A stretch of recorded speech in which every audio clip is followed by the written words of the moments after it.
अगर आपके PF account में करोड़ों नहीं सिर्फ 50,000 रुपए भी पड़े हैं, तब भी ये खबर आपके लिए बेहद जरूरी है, क्योंकि ईपीएफओ ने लाखों कर्मचारियों को चेतावनी दी है कि आपने नॉमिनी का नाम तो जोड़ दिया, लेकिन अगर एक छोटी सी प्रक्रिया पूरी नहीं की तो आपके परिवार को पीएफ, पेंशन और इंश्योरेंस का पैसा मिलने में बड़ी दिक्कत आ सकती है।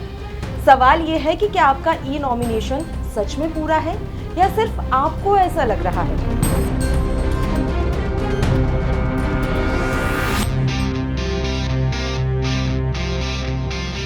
नमस्कार, आप देख रहे हैं डायनामाइट न्यूज और मैं हूं आपके साथ पल्लवी राजपूत। आज बात करेंगे ईपीएफओ के उस बड़े अलर्ट की जिसे नजरअंदाज करना आपके परिवार के लिए भारी पड़ सकता है।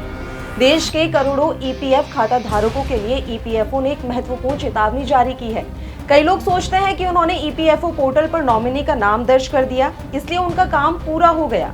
लेकिन ईपीएफओ का कहना है कि सिर्फ नॉमिनी का नाम भरना काफी नहीं है। अगर आपने आधार ओटीपी के जरिए ई साइन नहीं किया है तो आपका ई नॉमिनेशन अधूरा माना जा सकता है। ऐसी स्थिति में आपके परिवार को पीएफ, पेंशन और ईडीएलआई इंश्योरेंस का लाभ लेने में परेशानी आ सकती है। अब पहले ये समझ लेते हैं कि ई नॉमिनेशन है क्या। सरल भाषा में कहें तो ई नॉमिनेशन वो प्रक्रिया है जिसमें आप ईपीएफओ को बताते हैं कि आपके निधन के बाद आपके पीएफ खाते में जमा पैसा, पेंशन बेनिफिट और इंश्योरेंस बेनिफिट किस व्यक्ति को मिलना चाहिए। यानी अगर आपके साथ कोई अनहोनी हो जाती है तो आपका नॉमिनी ही आपके पीएफ फंड का दावा कर सकता है। इसी वजह से ईपीएफओ लंबे समय से सभी खाता धारकों को नॉमिनी अपडेट करने की सलाह देता रहा है। अब आते हैं सबसे महत्वपूर्ण हिस्से पर। लाखों कर्मचारी नॉमिनी की जानकारी भर तो देते हैं, लेकिन अंतिम चरण यानी कि आधार आधारित ई साइन करना भूल जाते हैं। यही वो गलती है जिस पर ईपीएफओ ने अलर्ट जारी किया है। अगर ई साइन नहीं हुआ तो सिस्टम में नॉमिनेशन पेंडिंग, सेव्ड या इनकम्प्लीट की स्थिति में रह सकता है। इसका मतलब ये है कि आपका नॉमिनेशन कानूनी रूप से पूरी तरह मान्य नहीं माना जाएगा। अब सवाल है कि इससे नुकसान क्या होगा। मान लीजिए किसी कर्मचारी की मृत्यु हो जाती है और उसका ई नॉमिनेशन अधूरा है।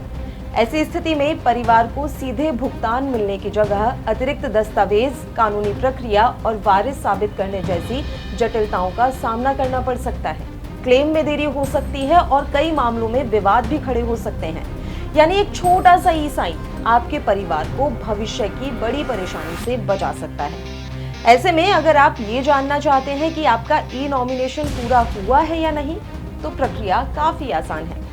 ईपीएफओ मेंबर पोर्टल पर लॉगिन करें, यूएएन और पासवर्ड डालें, मैनेज सेक्शन में जाएं, ई नॉमिनेशन विकल्प चुनें, वहां अपना नॉमिनेशन स्टेटस देखें। अगर इस स्टेटस में नॉमिनेशन सक्सेसफुल या अप्रूव्ड दिखाई देता है तो आपका काम पूरा हो चुका है।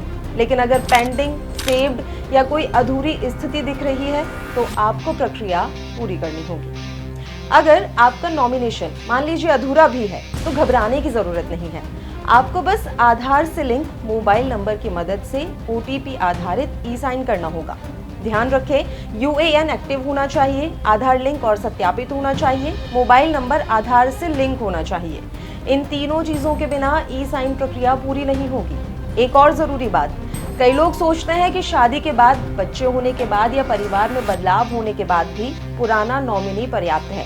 लेकिन विशेषज्ञ सलाह देते हैं कि जीवन की बड़ी घटनाओं के बाद नॉमिनी की जानकारी अपडेट करनी चाहिए ताकि भविष्य में कोई विवाद ना हो।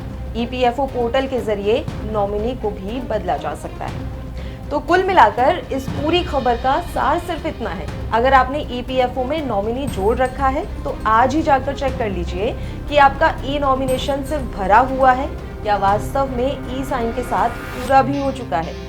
क्योंकि आपके पीएफ खाते का पैसा सिर्फ आपकी मेहनत की कमाई नहीं है, बल्कि आपके परिवार की आर्थिक सुरक्षा भी है।